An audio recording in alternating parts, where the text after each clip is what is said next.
Welcome to Football Fusion.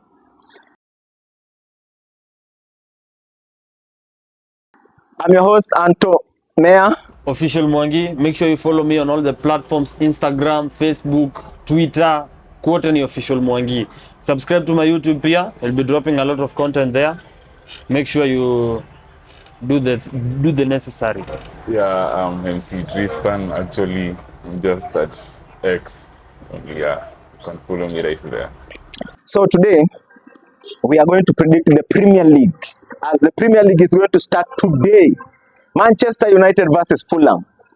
So we are going to predict by the end of May next year, 2025, who is going to emerge as number 1 up to number 6, and then we are going to talk about the relegation, and then we are going to talk about the top scorer, the player of the season, and then the surprise team. So Top 6. the table is on you. Top 6. Yes, top 6. So I know a lot of you are thinking about Newcastle, West Ham, Villa. But let me tell you something, especially that Villa. That Villa is going to happen the same thing what happened to Newcastle last season. So let me give you a top 6 that is worthy of being in the top 6. Let's go with number 6, Tottenham Hotspur. Tottenham Hotspur have been doing a very good job with their players. They recently signed a striker, Solanke, and I know he's going to score some goals, even though he's going to surprise us. Let's see what he will do. So I think Tottenham will be at number 6. Let them stay there. At number 5, I'll have to put Manchester United. And why number 5 Manchester? Number 5, because let me tell you something. Manchester United have already started showing us signs that they are going to slow down this season that is coming, with the likes of injuries starting as early as pre-season. We have not even gotten to the season yet, and their best signing has already been injured. He's walking on crutches. Am I wrong? Yeah, no, you're not wrong. You're just right. Let's continue. At number 4, we have the London Reds, the Emirates, Arsenal. Let me tell you why I've put them at number 4. Number 1, we know that Arsenal have had many issues with a striker, but I don't know why they are not acting on it. I think the coach is too hard-headed. He thinks that he can do it all on his own. Let me tell you something, people will learn. People will catch the tactics that he uses. You see, we know that most of the time Arteta uses Bukayo, Trossard. So his system is based on wingers. And if a coach can find a way to bind these wingers, like let's say the game that happened last season, even though it was a draw, like 2-2, the one for Chelsea and Arsenal, the draw for 2-2. Once you find a way to keep the wingers at bay, you have finished Arsenal. So How did you keep Bukayo at bay, and the last goal came from him? The assist from him. Cucurella just slept on it a bit, and everything else was history. But let me tell you something. Cucurella had isolated Bukayo for the entire game. But who scored the last goal? Trossard. I know it is.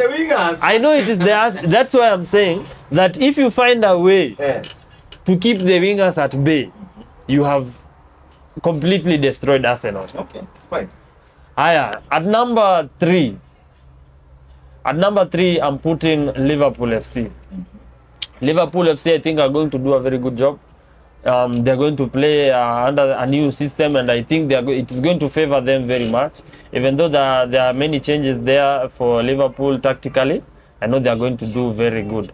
At number 2, we have Chelsea FC, Enzo Macaresca FC. I know Enzo. People are really saying that he's going to fail, but let me tell you something. This is one coach who will surprise you, because don't look at the preseason and say that that the team is done. It is not done. So The preseason is just to show you the mistakes of the team. And up to now, I think that Makarevska has already underlined all the mistakes that we are having. And I know that before the Premier League begins and the first game against City, he's going to have a solution for us, and we are going to play a very good game. Number one, who else? Pep Guardiola. Pep Guardiola, I think he's going to take the league again. Hey, the Premier League will just be safe once Pep retires, but For the 5th time. for the 5th time, Bwana, he's going to take it. Yeah, so Okay. that's my take for the top 6. So actually, me, I'll arrange them from number 1 up to 6. So I think I'll start with Manchester City actually, despite them not signing much. As in, I think they've only signed Savinho, yeah. Yeah, Savinho. Savinho. I think they've only signed Savinho. So I'll just place them roughly 1, but it's going to be tough because of Arsenal. You know, like Arsenal, they are pushing every time.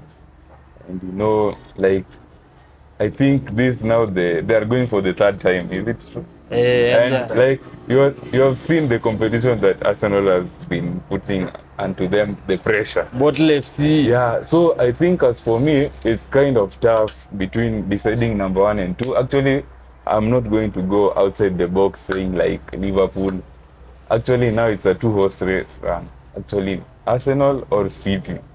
So actually, let me just go with City and number 2 Arsenal. But I think the points will not be far. I think they'll just go like last season. So number 3 actually, I think I'll just put Slot in number 3 actually, despite them not signing.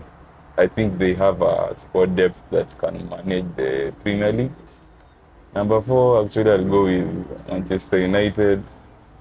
Yeah, I think this season they have some energy according to the signings that they have made. You want to hype from number 8 to number 4. So, like, yeah. Actually, number 5, I'm going with Newcastle. Okay, I placed Newcastle at number 5 because Newcastle actually they are not participating in European football. Yeah, they'll only focus on Premier League. Yeah, FA and Carabao. And I've seen some factor behind that. Tonali will be back. Yeah, 28th August. So actually, Newcastle is a must at top 6. Okay. So actually, I'm placing them at number 5, being there is a factor they are not playing European football. 6, actually, I'll go with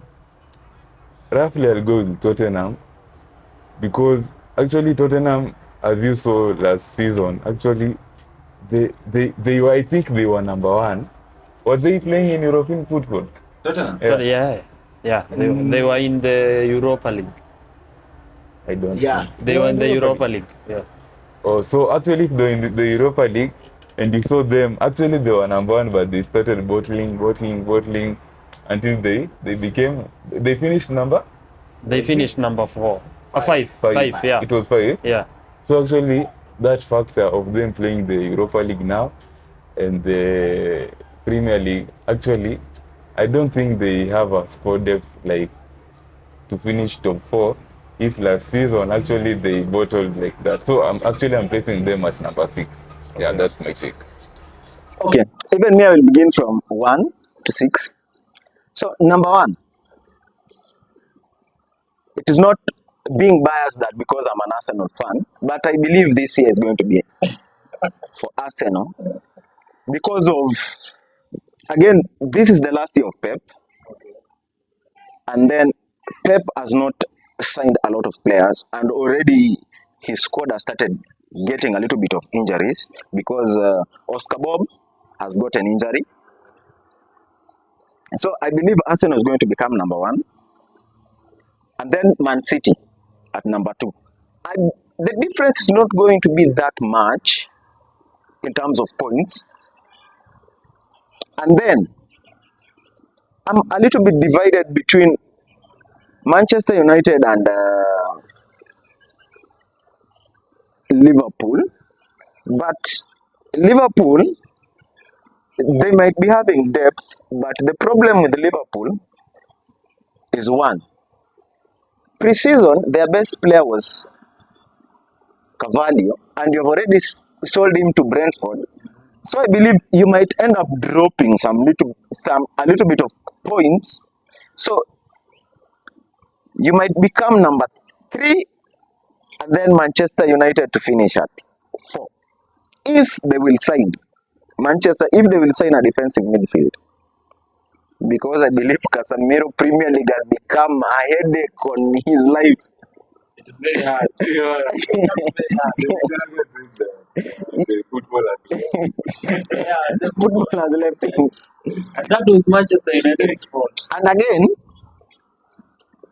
the impact of Wan-Bissaka. Because for me, I consider Wan-Bissaka one of the best defenders when it comes to one-on-one defending. And again, there behind, it will depend on. I'm hearing a little bit of hype on Delete, but Delete, since he left Ajax, he has not been that good. Maybe he will regain his performance under Ten Hag again. But do you believe that is great? Maybe he might improve, he might not, because this is the Premier League. But I believe now he's going to his prime, so maybe this is the last chance which he's having. Okay. Because if he cannot be able to perform in Manchester, he will end up into teams like Aston Villa or maybe ending up to West Ham. That's what I believe. So this is the last chance for him. And then number 5, I will put Tottenham and then Newcastle. Aston Villa will be affected a little bit because of the Champions League. So maybe they might end up finishing either 6 or 7, Aston Villa. And then Chelsea number 12. No, that one we are going to put it into a different topic. London is still blue though. See, we don't know. We don't know. London is still blue. Okay? We don't know. So, we will go to surprise team of the season. Surprise team of the season. People are really they are really downing on Enzo Macaresca and his new squad, because people are saying that Chelsea have signed a lot of players, and the arrangement factor will make us fall. But let me tell you something. We have many games in the Premier League until the winner is here to be seen. So what Macaresca will do is that Macaresca will have to find a squad that fits his system of play, and he plays according to how he likes. But let me tell you something. When he abolishes this thing of playing the high line, I think the Chelsea team is going to be very good. How will he avoid that? By finding defenders. Like we have the biggest problem as Chelsea we have, and I know, is defenders. And but because defenders. chemistry, the chemistry, Maturity. because that is why we bought Tosin. But Tosin doesn't have maturity. Tosin has been playing where? In Fulham. Yeah, And even he was not playing as number 1. At least he has like an age factor above like these other defenders. And because we have Tosin, I think he will bring his leadership here. We brought him because he's a bit younger, a bit older than the other players, and we believe that he can at least organize the defense. That's what we were saying. That's why last season we were even beaten a lot of teams, because we didn't find the chemistry between defenders. But once Pochettino discovered that the chemistry between Chalobah and other defenders can really work, that's why he fit him there. So I think in the lineup of all the defenders that the coach has, he finds just 2 defenders who work for him, like just how Arsenal have done for Gabriel and Saliba. If he finds those 2 defenders who work for him, I think he'll do a very good job in the league, and he's going to surprise many teams. Let us wait. With 50 players in a team, It's called squad depth. At least we are playing Europe. It's okay. That's just another cup we are going to put our name on. Okay, that's okay. Yeah. MC. So me, I'll just go with West Ham. Actually, the team is impressing me. Actually, you can see, like, I think the goalkeeper now will be Ariola, but I think he needs some competition. Actually, Fabianski is actually getting much older. So I think maybe they need some backup of goalkeeper. Okay. And I think they've got right back Van Bissaka, Todibo, Max Kilman, Emerson. Midfield, I think they've got Ederson Alvarez, Paqueta. 10, I think roughly they'll play Kudus because Bowen will actually play right wing. But Kudus. And Samavi. Kudus. And so actually, I'll just say that's the team of the season actually because, yeah, I think they've done a good The work in second this, team I of the think. season. Yeah, it's Please. And again, me, I will go still with West Ham. West Ham is going to surprise people. If you can sign Somerville on the wing, and I believe on that wing, they did not have a player who could play there. So they have signed Somerville. And then in the defense, they have changed their defense. Zuma has gone to Saudi. And then they have brought Todibo. And then they have brought Max Kilman. And then they have brought Wan Bissaka on the spot for Sufal. So I believe West Ham is going to surprise people. Even they might end up in top 6 because they're not playing in European football. They have a new coach. So I believe those guys are going to surprise us so much. So as we are finishing up, quickly, can you give us your 3 teams which are going into relegation? The relegation teams. So we have at number 18 Southampton. I think Southampton are really going back to they're really going back to where they came from. Number 19 Ipswich. I don't think Ipswich can handle the pressure that comes with the Premier League because it's been a long time since they were in the Premier League. Number 20. No. We have like number 19. It's Leicester. Leicester are still going to go back because I think after losing their coach and their best player, I think they are going to have a shaky performance and they are going to be beaten in a lot of games. Number 20 we have Ipswich. Ipswich, I don't think it will handle the pressure of the Premier League, and they will go back to the relegation. So actually, I'll go with 18 Everton because of the FFP and PSR. Actually, I don't think it's a team that can be actually bottom 10 to 20, but actually I think they'll just be 18. So 19 I'll place like Leicester City, because of the effect of the coach Enzo Macaresco was going to Chelsea. Okay. And KDH, their main man, who's now at Chelsea too. And 20, actually I'll go with Southampton actually because actually I don't have a clear factor of their game plan, but I think they'll just finish at number 20. Yeah, that's my take. Okay.